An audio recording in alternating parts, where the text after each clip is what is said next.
For the Council District 4, and I'm going to turn it over to Jill Stewart. We have 4 prepared questions, and and we're going to give each candidate 2 minutes to introduce themselves. We'll go through the questions. I'm going to take some submitted questions, and then roughly in the 8:35 time frame, we're going to try to wrap up the questions, give each candidate a couple minutes to say some closing comments, and then we're going to thank you all for being here. So, Jill, it's all yours. Sure. All right, so thanks very much. The way it's going to work is, just let me get this. The way it's going to work, everybody, is we're going to start with a 2-minute opener of each of the candidates. Then they can say whatever they want for 2 minutes. We have a timer right here in the front, this nice gentleman. We have a timer here in the front, this lovely gentleman right here. He's going to time everybody. It's not going to be super strict because this is a friendly crowd. We're all friends, right? But we will have then questions. I'm going to read the first 4 questions which have been given to me that were figured out by your group. And then we're going to start with the audience questions. And he's culling them for me a little bit right now. Rusty's going to get rid of the ones that are exactly the same. There's often people want to know the exact same thing. And then when I ask them their questions, they each have 1 minute to answer. And like I said, we're not going to be super strict, but if anybody turns into a blowhard, we'll stop them. And if somebody makes a big allegation against somebody, I'll give them a chance to say something back. And it's going to be a little bit more casual than maybe something you see on TV, but that's fine because we're a bit casual here, I think. So I'd like the gentleman to start. And shall we start in alphabetical order, guys? Okay, sounds good. I think that means Mr. Steve LaBonge. I mean, Mr. I'm already 2 years in office. Oh my God. I almost said, Steve. And here it is, the United States President, Steve Box. So go ahead, Stephen Box, please. Thank you very much. 2 minutes. And my name is Stephen Box, and I'm running for City Council in Council District 4, a place. So my name is Stephen Box, and I'm running for City Council in Council District 4, a place I'm proud to call home. It's where I met my lovely wife, Nancy, sitting right there. It's where I've lived for the last 13 years. It's where I'm working as an entertainment industry professional. Last year I produced a film shot in Hollywood, where we established sustainability standards for the entertainment industry, and it was the subject of a documentary film called Real Sustainable. Some of you may know me as the transportation advocate, someone who works hard to bring funding to our communities to improve the quality of our streets. Some of you may know me as a budget advocate, someone who worked good and hard last year. I was at every single day of the budget hearings fighting for the departments that deliver the city services that are essential to our great city commitment.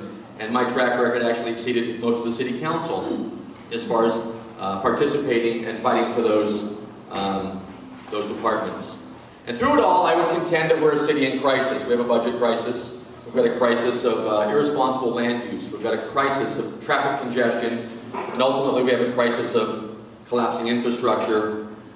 But most of all, I would contend that we have a crisis of leadership. And so that's why I'm running for City Council.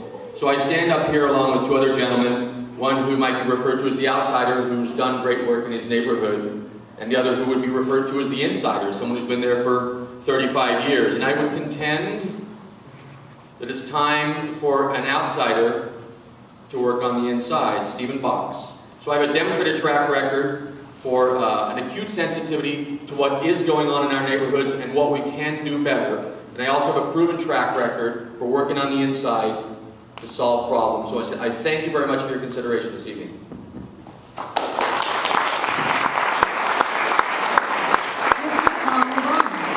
Thank you, Jill. Good evening, and it's nice to be here at the Presbyterian Church. And it's nice to get a microphone that always works. The most important thing is to salute our sound man every night. First and foremost, I introduce my wife, LaBonge, a great partner. I'm a Silver Laker. I was born and raised in Silver Lake. I love this neighborhood. I do have a brother named Stephen, and Brian, and Dennis, and Chris, and Tim, and Bob, and Mark. We come from a big family. And our parents taught us a lot. And they first lived in Silver Lake, on West Silver Lake Drive, down near Tesla. And then in the 1950s, they bought the home in Panorama. Bridget and I were able to buy a home in Lucille in 1998. But here's an election, and you have a choice to make. Someone who was committed his whole life, from going to school in this neighborhood, to learning many, many things and walking the streets, to partnering with neighborhood leaders who felt similar about doing great things for Silver Lake Reservoir, solving the issues of the reservoir. It was just 40 years ago that we had that earthquake that changed a lot of what is happening today at Silver Lake. But we'll hear a lot tonight. I'm honored to serve you. I'm in the business of helping people. That's what I do as a representative. And I've worked very hard for all the people of Los Angeles, and have worked with these gentlemen throughout their careers as well. So I look forward to tonight's spirited, what we call forum, so you can learn about each and every one of us. And I thank you, and Jill Stewart, thank you.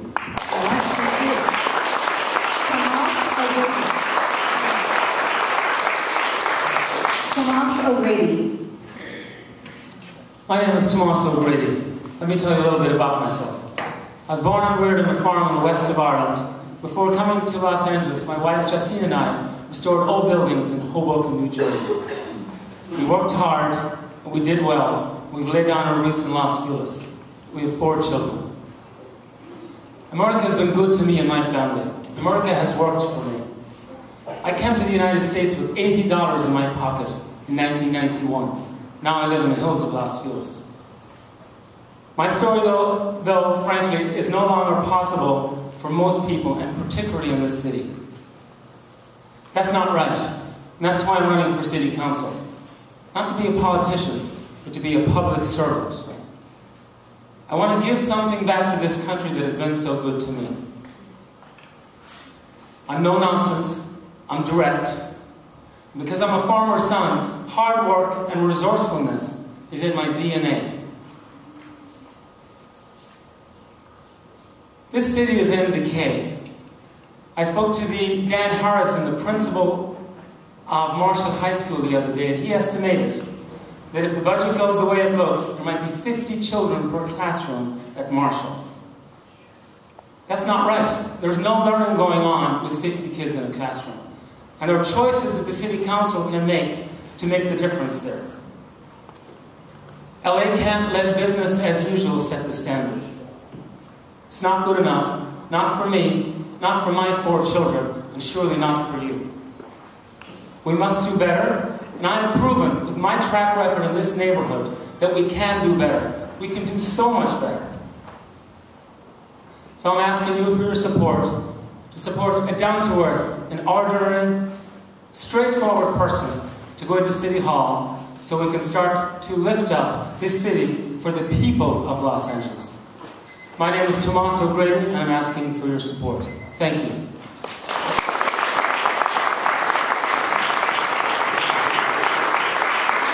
Thank you very much, guys. If anybody in the audience knows me and you're smiling at me, winking at me, I am not wearing my contact lenses, so I'm not being rude. I just cannot tell who you are. Okay, so at least I can read this, though. The very first question is, if elected, and I'm going to do the same order we started in for the first time, and then I'll mix it up after that. So same alphabetical order for the first question. If elected, will you commit to quarterly meetings with the neighborhood council representatives in Council District 4? When elected, I will commit to quarterly meetings with the neighborhood councils. And in fact, I think that's beyond a simple commitment. It's actually just the way it should be. It tends to now be a sort of a roller coaster of opportunities to meet with the council staff and to go to City Hall. In fact, it just started up again now that it's campaign season, and I'd like to see that become the status quo. That neighborhood councils always have direct access. In addition, that should include homeowners associations, community organizations, and other groups of folks that need absolute direct access. And I would offer this, I've actually been someone who's fought good and hard to open those doors at City Hall and at the commissions, invoking the Brown Act, which is the open meeting law, California state law. And it's a shame that we have to fight so hard to participate. Just yesterday at the Transportation Committee meeting, public comment was reduced to 60 seconds. So you make that long trek to City Hall to participate in the function of your government, you get 60 seconds to comment. That's just unacceptable. So I think we should open up the opportunity to participate in how our cities run. Thank you very much. Throughout my career, I meet with everybody all the time, but the key to meeting with people is to hear what they're saying and act on it. You can meet and meet and meet, but it's important to be hearing it and acting on it. And for neighborhood councils, neighborhood associations, business improvement districts, whatever the case may be, they have to focus on what they want. And a representative has to hear what they want and deliver on it. And I have done that and continue to do that. And I think it's very important, Rusty, when you come to a meeting, you also allow the council person to speak. Because you remember that night when I came to your meeting and you felt there wasn't that opportunity. So I'm always available for people. And I say that to you, Rusty, to try to make you smile, but you didn't. Now you smile. It's very important because it's the connection of everyone. It's a synergy. And it's not just meeting at a meeting, it's meeting in the streets. It's walking around the lake. It's walking down Hyperion. So I look forward to continually meeting and serving you well.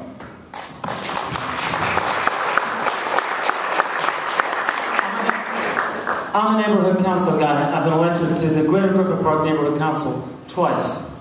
I'm the only guy in the only neighborhood council that tried to file a neighborhood council file. I would go a step further. Of course, I'd commit to quarterly meetings, but not, I mean, a meeting around the table where you're a meeting of equals. A council person is actually supposed to serve the neighborhood council, not the other way around. I would like to see neighborhood councils literally become a third branch of government so that they can submit council files at the city council. So yes, they can bypass a city council person if that council person is not cooperating. That was the intent of that original pilot program, and it never happened. Our neighborhood council system is, we have the Department of Neighborhood Empowerment. It is a joke. Trying to get paid, we spend most of our time trying to get paid. And my platform, I'm trying to automate that thing, make the Department of Neighborhood Empowerment a real branch of government, so neighborhood councils can finally take their rightful place. I'm a neighborhood council guy. Thank you. Thank you. Now, I'm just going to insert one quick question here. Tom LaBonge, I got waylaid when you were teasing Rusty there. Did you commit to quarterly meetings? Yeah, you know, it's not, I'll commit to helping people. That's what my job is. And to meet quarterly is not necessarily the objective. I want to hear from you and act on it. So I could say, I'll meet any time. And if it meets 12 times a month, Jill, I will not disappoint you, and I haven't yet. Okay, so my reporter ears, you don't want to do quarterly meetings. Well, no, I will tell you, your time is valuable. So you can go on and back on what time it is. If you want to meet 4 times a year, I will be responsive. But I will tell you, Jill, the key is to be focused and work on it. Instead of meeting, I'd rather work to clean up the neighborhoods and have you join with other forces too. So I'm open to anything, Jill, but I'm not going to say that you're going to commit to 4 times a year on a structure that may or may not be functioning. I want to engage you so you get to the powers of City Hall, the powers of state government. Okay.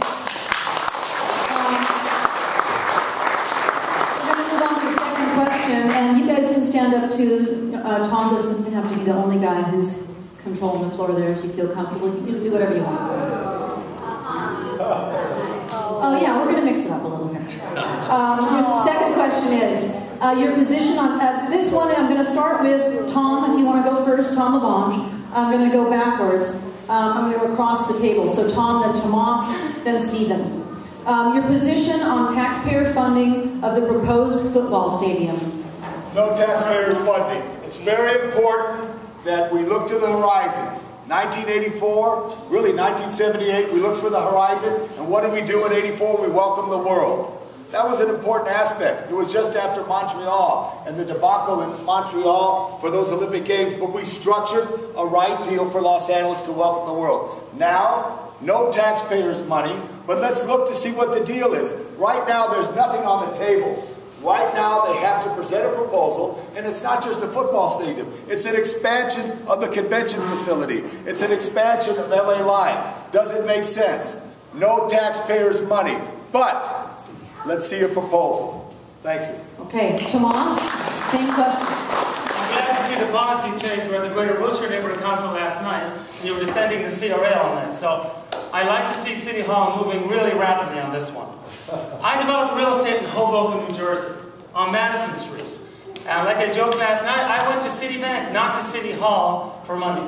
Okay? So, of course, no taxpayer funding for the football stadium. But it seems to me we have a long record in using taxpayer money to give to developers. I'm a real estate developer. I go to a bank to get money. You don't go to City Hall. And Stephen and I, we talked last night, well, let's do our little trick again. The CRA bought the building for $600 million. and sold it to a private developer for $200 million. Okay, so I'm sorry, I don't trust it, and yes, there should be no taxpayer funding. Build it on their own or don't build it at all. Thank you.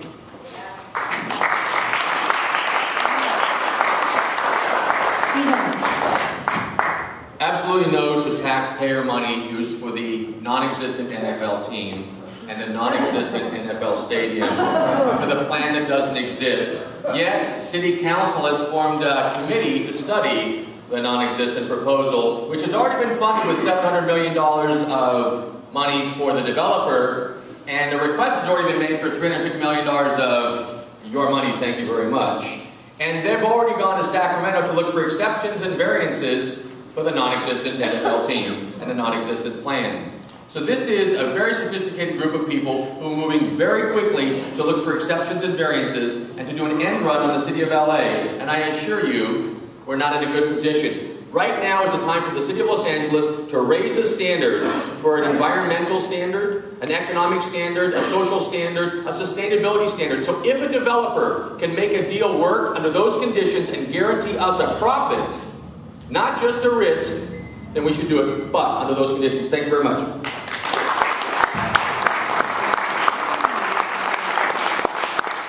And everybody, there are probably questions in here that are related, and there's a lot of issues going on, so we may get back to this later. If anybody feels really strongly as we go along in the evening that we haven't touched on the issue, please just come up, whisper in my ear, we can try to get to it. The next question is on pension reform, and we'll start with Tomas, and then go this way, back around to LaBonge at the end. Tomas, the question is really a two-part question. The first question is, since it's such a huge mess in every city, but in LA it's really big, should new hires, new city government workers, be placed on a regular 401k, something like those of us who work in the private sector? If that's going to be necessary, it's really sad that it's going to be necessary. I think there is a way to avoid that happening, because if you look at what happened for most people's 401ks, it was a disaster. We need to go back as to why we're in such a mess in the first place. You go back to the beginning of 2000. These guys were giving away money like it was water. Okay? My wife and I sat at our dining room table. In 2001, we were doing well too, just as the city. And we began to pay off our mortgage, and now we're mortgage free. And the city of Los Angeles, giving away money like it's just water with no regard for where it's going to come from in the future. Now we're broke, and now we're debating whether we're going to have two classes of employees in the city of Los Angeles. So hopefully that won't be the case. But if it's necessary, yeah, somebody courageous is going to have to do what it takes. And yes, be unpopular. Thank you. Okay. I'll ask the same question, and we'll go back to the second part of the pension question, because there's a lot more to be discussed here, I think. Go ahead, Stephen. I'm against a two-tier system such as this. The benefits are so far down the road that it doesn't address the fact that we're in a budget crisis. So when you've got when you've got a plan that won't benefit folks for years, it's absolutely kicking the problem down the road, which is what the City of LA has been doing for far too long. Through thick and thin, we've been avoiding the real problems, which is to address the fact that we're encumbered by unsustainable pensions and health care benefits. I don't think the unions want the city to go bankrupt. I don't think city leadership wants the city to go bankrupt. But what we have is a game of chicken going on, and we're not actually discussing the problem at hand and addressing it with real solutions in an adult-like manner. So that conversation absolutely must take place immediately. And that will be the essence of our budgetary stability. So, thank you very much. Okay. Thank you very much. The people who work for you, whether it's the federal government, state government, or not often in Social Security, back in the 30s, they developed a city system, and there's no Social Security. I'm not under Social Security for 35 years. We have to adjust it. I have to contribute more, and we will contribute more. In the times, in the last few months, they've increased my contribution, which is fine, okay? But I will tell you, all of this has to take place to what happened on Wall Street and Main Street Sacramento, and now in City Hall. And it's not just Los Angeles. We're going to face this problem, Jill. But I do think it's important for our police and firefighters to have protection, absolutely, as pensions. And on the government workers, we have to pay more into it. We're not prepared to subscribe to that and advocate for that as well. Thank you. Okay, thank you.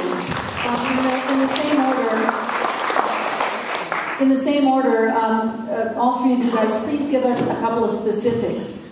Should police really be able to retire at these high benefits at age 50? No. Firefighters? Should city employees who sit at desks be able to retire well before 62 at high benefits? What are some of your specific answers for right away? Tomas. Okay, so some down-to-earth solutions.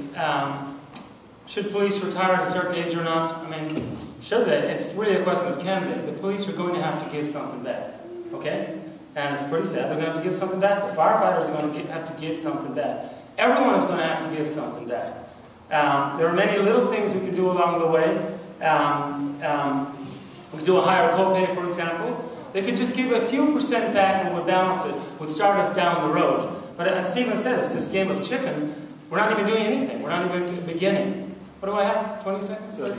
What's that? 30. 30, and I just lost 10 asking it.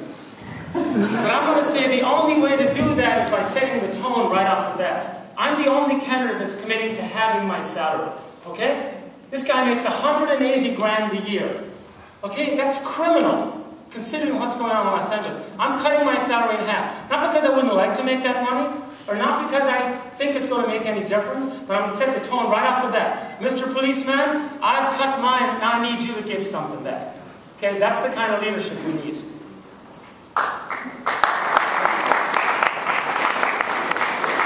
Stephen? Specifics. Specifics. Our city family deliver vital services, and it's important that it works for everybody, and that it's reasonably that they benefit from their efforts. At the same time, union leadership and city leadership got us to where we are, and it's imperative that the two parties are responsible for taking us to where we need to go. Which means, first and foremost, the health benefits have to be addressed, and there has to be an increase in contribution to health benefits for the employees of the city of LA. The second thing is we seriously have to take a look at the retirement benefits. And so these are things that are on the table and must be discussed. And third, we're chipping away at people's ability to do the work. So we're down to shorter schedules that just make it impossible. These aren't solutions because we're not addressing the fact that we seriously have to take a look at the amount of money we're paying for the amount of services we're getting. So it's harsh, it's difficult, but it must be addressed. Absolutely, everything's got it on the table. On a national level, anybody watch Morning Joe? Does anybody watch Morning Joe? I guess I'm the only one in Silver Lake. Oh, Chrissy, good job. Okay, the Congress failed to even try to adjust the age for retirement. This is the big, bold Congress that just took over. That's crazy. We have to adjust on a federal level, on a state level, and a local level the age of retirement. And for our firefighters, there is an item on the ballot, which I asked you to vote yes for, that does adjust it. For firefighters and police officers in our region, we're, as the people of this city, in a competitive situation that they could go to another agency. So often there's competition between counties and cities and states. So there's a real thing that has to be worked out for. But the fact that they put their life on the line, there should be a benefit for those firefighters and police officers who have that role. And that's why I support that. I do support that. But there has to be some adjustment on the national level as well as the local level, and I'll be working for that. Thank you very much. Okay, let's bring it back to a more local area question here. We'll start with Tom LaBonge and come back down toward me. Tom, what is your position on the further development of Griffith Park? Absolutely none, Jill. When's the last time you've been to Griffith Park, Jill? Last weekend. Last week, what park? I was down by the lower golf course. Roosevelt. Beautiful. And this year, with the little drizzle we had and the rain, and then all, it's just so beautiful right now. Absolutely no development. Every day, unfortunately, because we live in Silver Lake, my wife walks around Silver Lake, I go to Griffith Park. I go up to Mount Hollywood, I hike the trails, and I don't want to see anything in it. I'm very happy I helped lead the effort to restore the observatory, which everybody loves, and I'm extremely happy. And thank each and every one of you that we bought Cahuenga Peak, 138 acres, expanded to developed.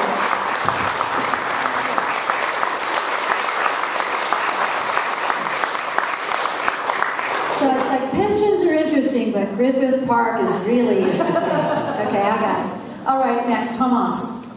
Okay, I joined the Greater Griffith Park Neighborhood Council a couple of years ago, and Rosemary's here tonight.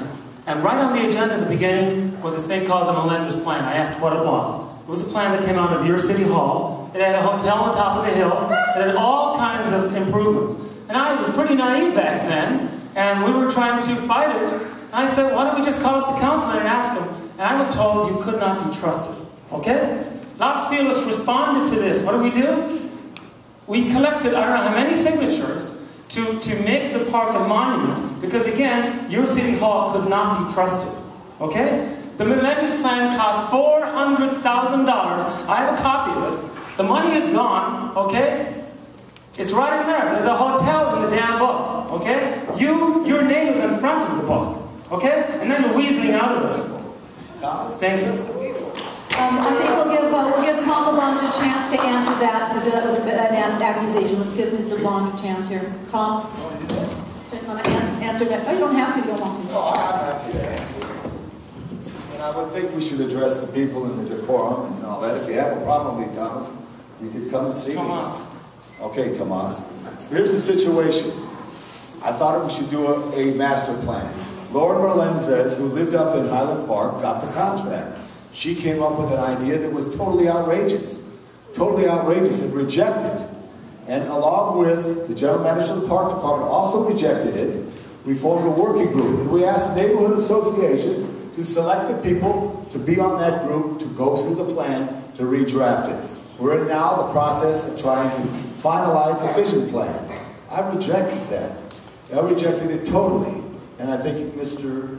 O'Grady misspoke. Thank you. Stephen Ross? What's your take on this? I'm opposed to development in Griffith Park, and I believe that it's unfortunate that we have to fight for years over an issue like development in Griffith Park, and that we don't have a very significant general plan that lays down specifically what's going on in the city of LA, which, by the way, is known around the state of California as the city of plans, because we've got master plans, vision plans, community plans, specific plans, golf plans, tree plans, shrub plans, plans for plans. And yesterday, we almost had a bicycle plan, but of course that got kicked down the road just a little bit farther, and that one's been working for years. So what we have is an opportunity to frustrate planners and the people that have to fight to protect their land, their community, their neighborhood, the character and personality of their homes, and the great open space that is what we consider to be one of the great assets of this community. So I'm opposed to development in Griffith Park. Thank you.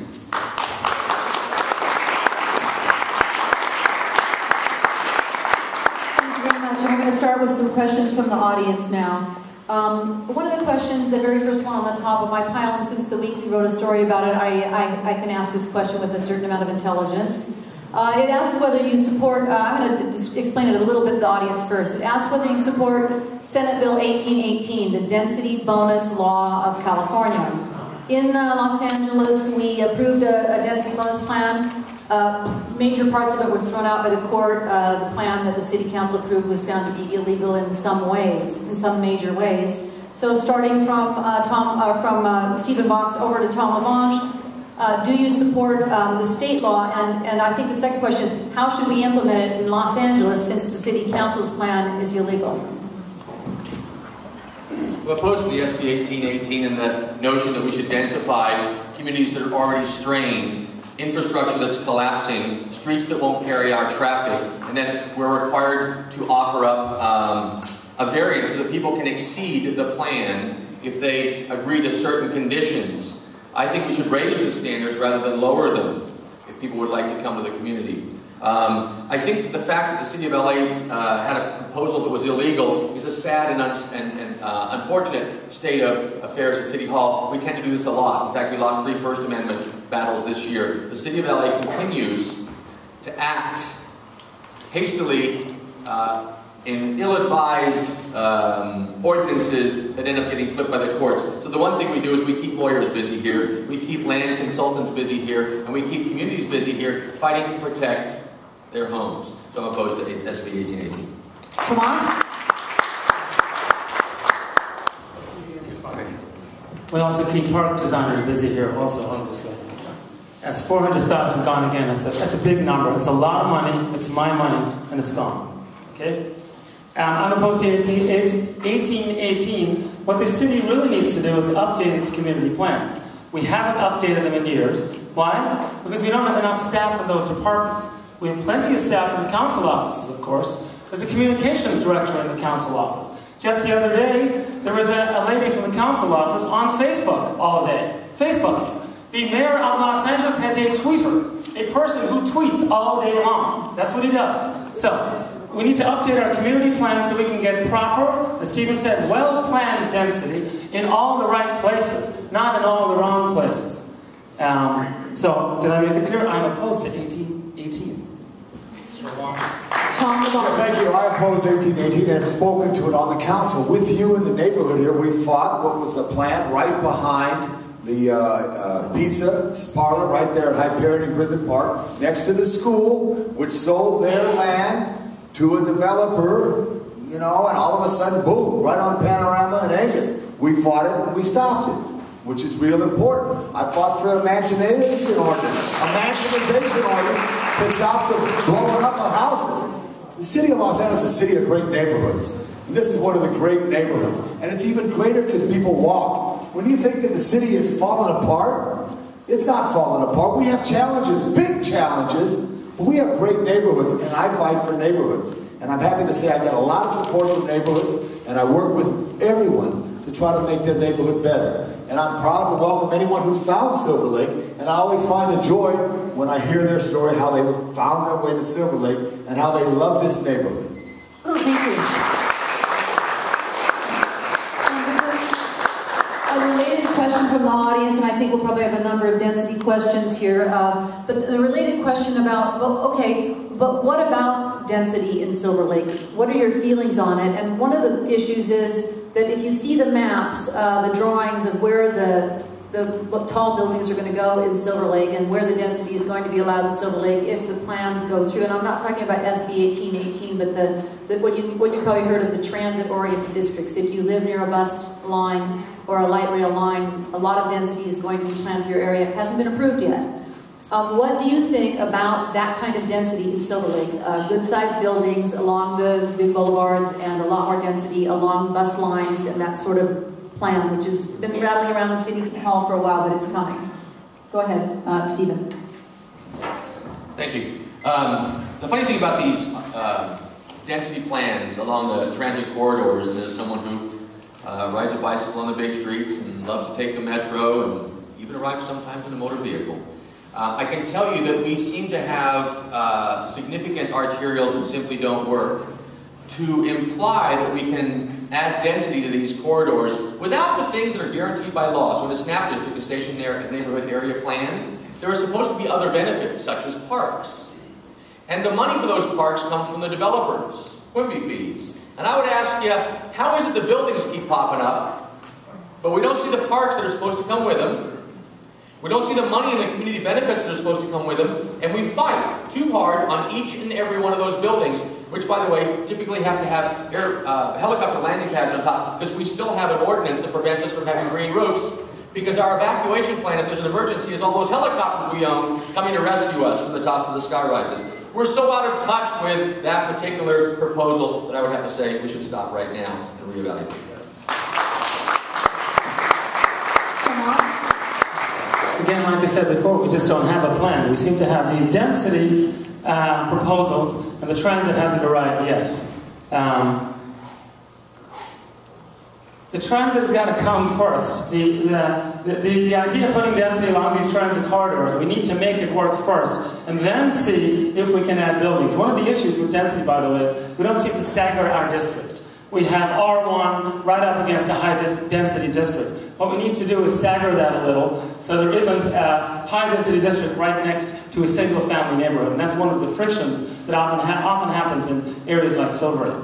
Talking about high density, there's a proposal for Universal, the Universal project. And that's a high density plan, supposed to be near a transit corridor. But the problem is, all the residences are on the Griffith Park side of the land. So it just doesn't make any sense. A person cannot walk from where they're all going to live in that project to where they're supposed to get on the train. The notion that they're not going to have a car. Of course they're going to have a car. So again, we need a plan, but we need a whole plan before we even start building. Thank you. Tom? I think it's real important, as you see as our region in Southern California, how they spread too far out. Now you have this desire to be back in, which is very important. The repopulation of downtown, adaptive reuse. Why downtown is thriving and some Silver Lakers even moved downtown is because now you live in those old buildings. The corridor that they speak of is Sunset Boulevard. I don't like to see over-densification because of the challenges. Right now in this 4th district, we've got a very dense population. Between Hoover, 6th, and 3rd in Normandy, it's just like Manhattan, second only.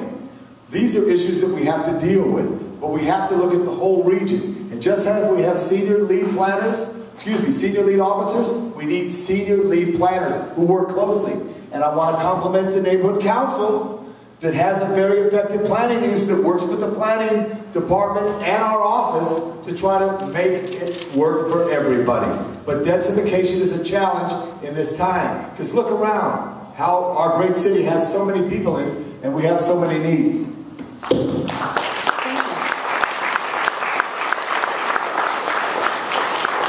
Let's move on to a new topic for a minute, and then I'll get back to some of your questions. Somebody wants to know a little bit later, and I'll give you all a chance to think about it for the next 15 minutes or so, but they want to know, they want you to please describe your vision for this area for Silver Lake 20 years from now. I'm not going to ask it right now, you can think about it. Let's move on to something else. In advocating for clean energy independence, what would you do to bring the DWP more in line? Some real diplomat wrote that question. Let's start with Tomas. What would you do in advocating for clean energy independence? What would you do to bring the DWP more in line?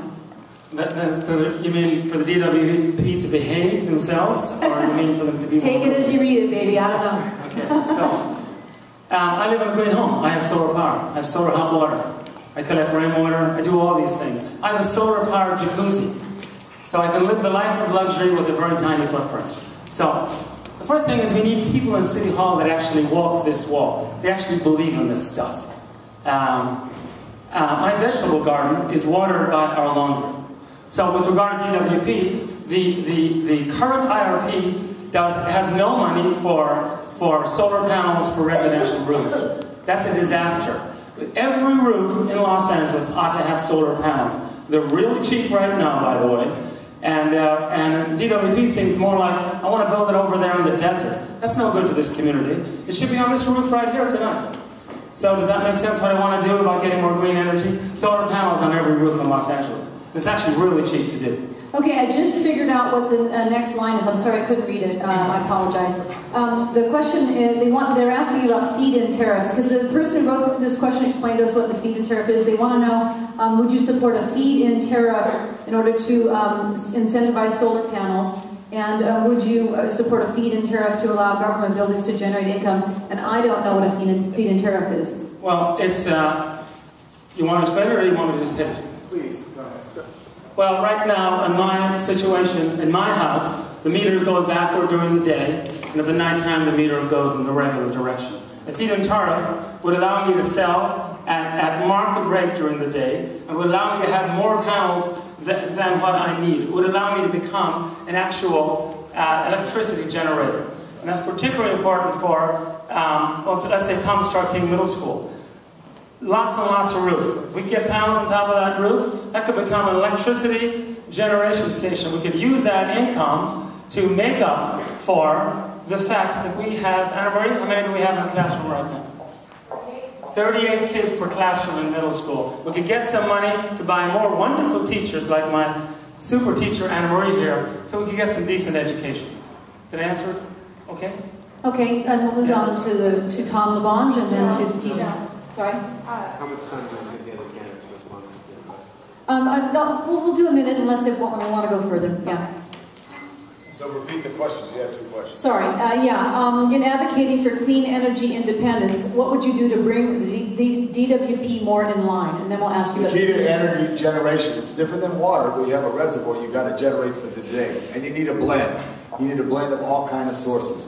Right now, I'm working with the Department of Water and Power, is defining a system which, right now, where we get our coal, to get off our coal, and then we can use another source which cut our carbon footprint as well as reduce our cost to that. Generation, transmission, distribution is what runs a power system, and we have to look to that. And just recently, in working with the Cultural Affairs Department, as well as the Library Department and the Park Department, to aggressively look, not necessarily at your homes, but all of our libraries, our art center at Barnsdall, our schools, our parks, to put panels on there, because right now they're being billed for their electrical cost. They're being billed. This way, if we can generate it on our own public facilities, that dollar that leaves the departments could stay in the departments and keep them open. That is what I want to see DWP committed to the public buildings first, the schools first. Thank you.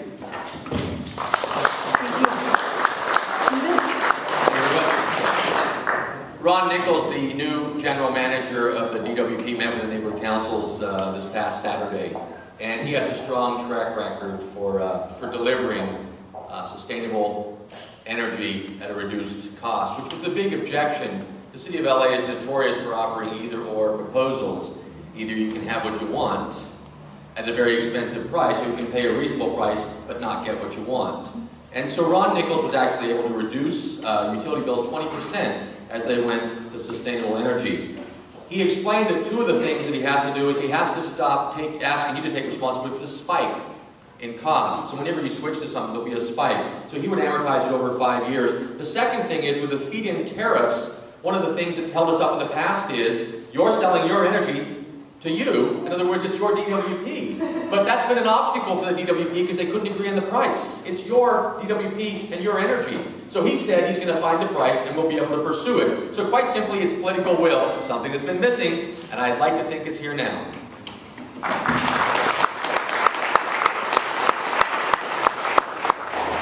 Okay, we have a kind of a tough question specifically for Tom LaBonge from Amy. It says, you've been criticized in articles for not having a nuanced understanding of the city. An editorial you wrote for the Daily News about public transit doesn't mention Measure R. Streets blog called your piece half-baked. Today, LA Weekly said you're known as an intellectual lightweight. How do you respond to that, Amy? Every day you have an opportunity to help people. And having 7 brothers, I've been called all kinds of names. So I help people. And I'm proud I have done things. I've come from this neighborhood to do things for our city. I'm proud that I was able to put back on the issue of our subway system. Where before, Mayor Bradley, who I served on as youth council in 1974, had that vision for Los Angeles. But then all of a sudden, there was that problem with Barnsdall with the water breakage and the problem with the methane out at Farmers Market, and they all stopped. Any great city needs a system. We had the red car right over here. We used to go right down Glendale Boulevard, right through Silver Lake, all the way down. That vision was lost. I'm bringing it back, and I don't, I look at your paper, and I read it, and if they say something that's not nice about me, I just keep moving on. And Amy, where's Amy? I want to say hello, Amy. Hi, Amy.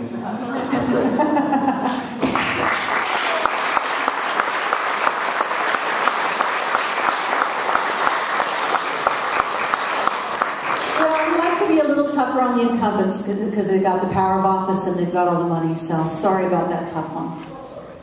All right, here's a question, a very hyper-local question. Some of you might not know what it's about, but let's ask a few of these very hyper-local. Do you have any ideas to improve pedestrian safety on Tesla?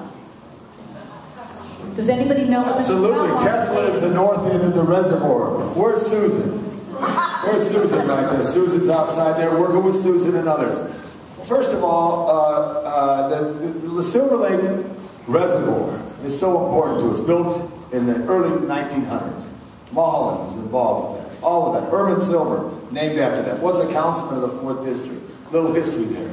But on that walk that we have, that's the greatest thing that we got. Silver Lake walks. God bless the memory of Mark Abrams and the Silver Lake walker that he was. People walk. Okay? Now on Tesla, I did have a boardwalk, but I listened to people. Susan came out and she complained. Others complained. So then I went back to the DWP and said, how can we make it similar to the grade around what is on West Silver Lake, Armstrong, and Silver Lake? And we're getting that done. We're getting that done. So it happens. But I will tell you, wherever you walk, be careful. Wherever you walk, and if you're crossing the street, make sure you look down the eyes of the driver so they absolutely stop. Does anybody else want to weigh in on this question? Tomas? So, yeah, I was involved in the Tesla thing. I'm more down towards sort of the immediate solution to that. That's an accident waiting to happen, the Tesla thing. And Susan, you're right. We could have taken those concrete barriers and turned that into a one-way street in the meantime while we work on this other project. Or maybe we could have abandoned that other project, which is going to be expensive. And by the way, we don't have any money in the city. We are broke. We could put those barriers along there. They could walk on the reservoir side, one lane traffic, and solution right there. Cheap. That's what we're doing in the schools right now because we also have no money in the schools. Thank you. Stephen?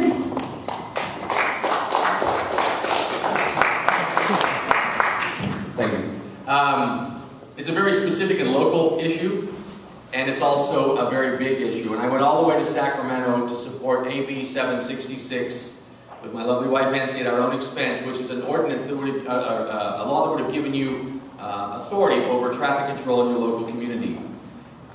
The incumbent voted 20 times last year to raise speed limits in the city of LA. So on that particular street, our opportunity to control traffic and to stop cut-through traffic is something you should have the authority to do as a community. To come up with the full toolbox of opportunities to slow traffic and control traffic. But you don't, because we adhere to citywide standards that aren't sensitive to specific streets. And so I would suggest that there's a multitude of solutions that other communities are incorporating into their streetscape that would solve traffic congestion problems and make it safer to cross the streets. But keep in mind, our streets are so notoriously dangerous, police officers stand a greater chance of dying in a car collision than from a gunshot.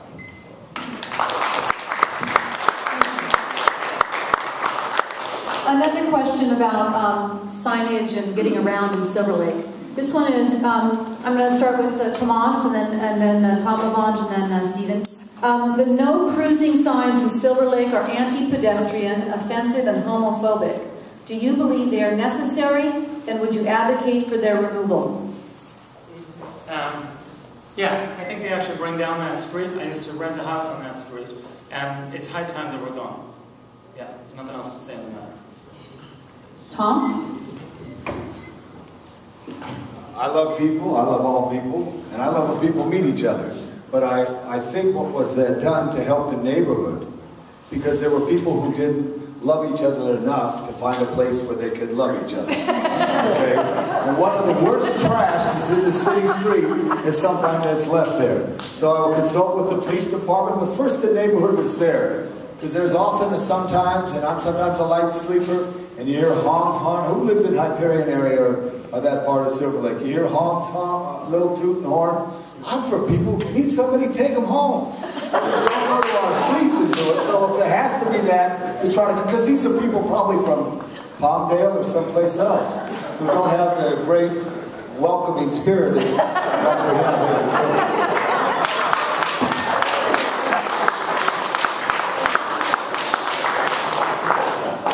I do think they should be taken down, and they are too specific to a particular, in the wrong direction. There's plenty of behavior that's inappropriate in front of our homes or on our streets. There's lots of opportunities to address that and make our streets safer for everybody, those that live there, those that are passing through. And inappropriate behavior should be dealt with in an appropriate manner. And those signs are just offensive. So, thank you.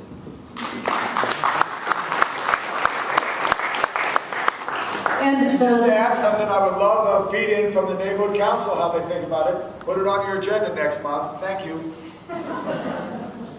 If you don't mind, everybody, one more question about some of the signage and street issues locally, real locally.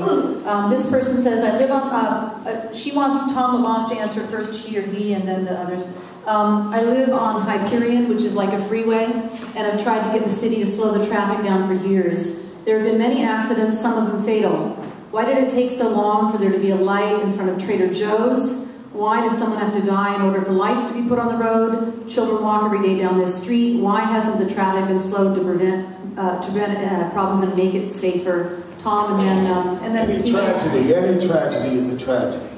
And that's why I always mention about traffic safety, to look an eye down. The poor pedestrian who was walking across Hyperion did not see the second car. Tragedy. The city, and I fought for it and got the light at Monon.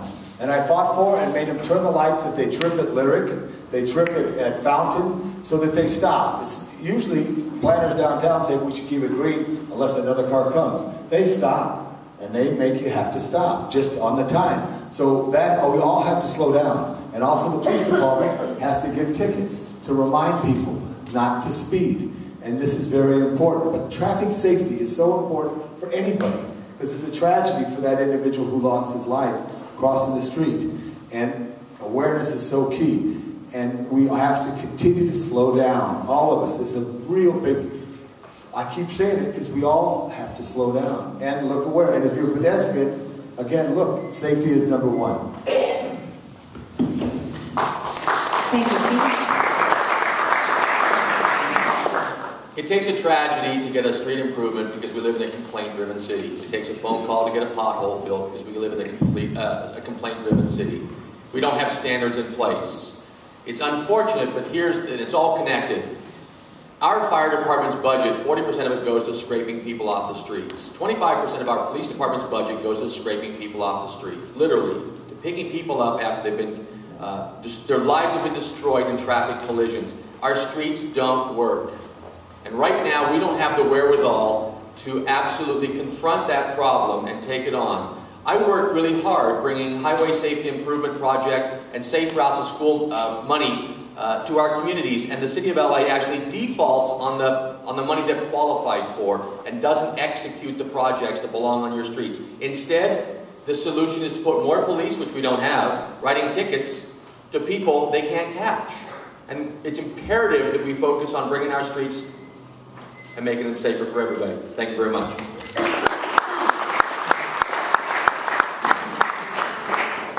It seems to me in this city, everything is political. We don't do it professionally. We have a transportation department, and we don't use it properly. If you want to get something done, you call the council office in this city. That's not the right way to do it, because if the council office gets you a speed bump at street number A, it means street number B gets bumped down the line. We already pay a professional engineer to make these decisions, but the decisions are made politically. Red light camera is a perfect example.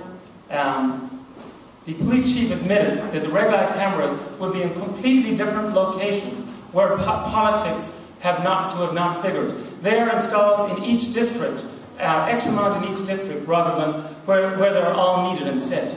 There's just too much personality and politics in this city, not enough substance and professionalism.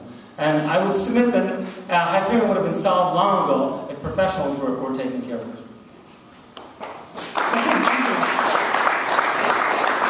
Several people in the audience would like to know in different ways. They're asking a similar question. They're not happy with the level of public transit and buses in the area, and they'd like to know what you are going to do about bringing more regular bus service in so they don't have to use their cars and turn the area into a more less car-reliant area. Several people are asking about this. Stephen, Box, do you want to start off? Sure, thank you. I'm a board member of the Transit Coalition, and so we work hard to partner with the Metro, who provides mass transit services to our community. Of course, the city provides the dash lines, demonstrating that even when it comes to connecting, we're disconnected. Because you can't transfer from one to the other without going to great... It's easier to travel in Europe than to train through different countries. So the first thing we have to do is agree on the routes that need to be taken and give local communities authority over that. Keep in mind, as our part passed, and significant money is being brought to our communities, but the decisions are being made politically rather than what's best for the community. The second thing is that the Metro and the city are kind of fighting a war. The Metro threatened to sue the city of LA over the quality of our streets, saying it destroyed their buses. They're actually making decisions based on the quality of our streets. So we're a city that's collapsing. It's affecting our relationships with other departments that provide transit services. So quite specifically, if we expect people to get out of their cars, we're going to have to give them good choices. Thank you very much. Okay. Tomas? So Ann Bradley's in the audience, and Ann Bradley has been trying to get a bus that goes around Los Feliz to Silver Lake. We live on Los Feliz, and I like to go to dinner on Hillers, but I also like to go to dinner on Sunset Junction. I'm not going to take the car down there. I'm not going to put the 4 kids in, take them out. I like to get on a bus and get out there. So how do we get that done? We need more funding for mass transit. And I'm sorry, in this city, we spend money on all the wrong things, and we don't spend money on all the right things. Just with regard to transit and getting around not in a car, I focused over the last few years getting street trees planted in all the places that they're missing. And I'm a big believer in getting a real tree canopy in this city. So we can walk. Maybe I'll even walk to Sunset Junction from Hillers if I have enough of a tree canopy where I won't be roasting hot. So, but again, it's all about cooperating, creating this atmosphere, as Stephen said, about working with the community. It just seems, in the city again, we all seem to get pitched against each other all the time. It never seems to work out at the end. So. Tom? The 175 around Marshall has been altered. The route around Silver Lake has been altered because of the construction. The 92 goes downtown. There's never been a bus other than a tripper that's going over the Hyperion Bridge. Silver Lake walks. The difference is, though, that we have to find opportunities to raise money to try to have smaller systems. Whether it's not just a dash bus, but a van. I'm trying to advocate for red car taxis. I don't know how many in Silver Lake would love to take the red car downtown. Excuse me, the red line. Think of the red car in Glendale from history. The red car, but would there be a little jitney that would take place? Try to work with our local systems there. But it's very difficult because we're a built environment, Jill. This is built. This is not Irvine, California. This is a built environment that has these complicated street systems that do not connect. We go north-south. So the best thing to do is walk to Sunset Junction at present. Okay, thank you. Kind of a big citywide question now, a statewide and citywide question. Started off with Tomas, since you've apparently renovated and developed buildings and land. What do you think of the Community Redevelopment Agency and Jerry Brown's plan to strip them of their money and power and give that to schools and county welfare programs and so on to balance the budget where there's no money for those sorts of things? I'll give you a couple of examples of the CRA. I did develop real estate in Hoboken, and I didn't need any help, okay? I didn't need the CRA or the equivalent back there, which is the Port Authority. The Port Authority dumped millions into Newark for years. You know what? Didn't make a damn difference.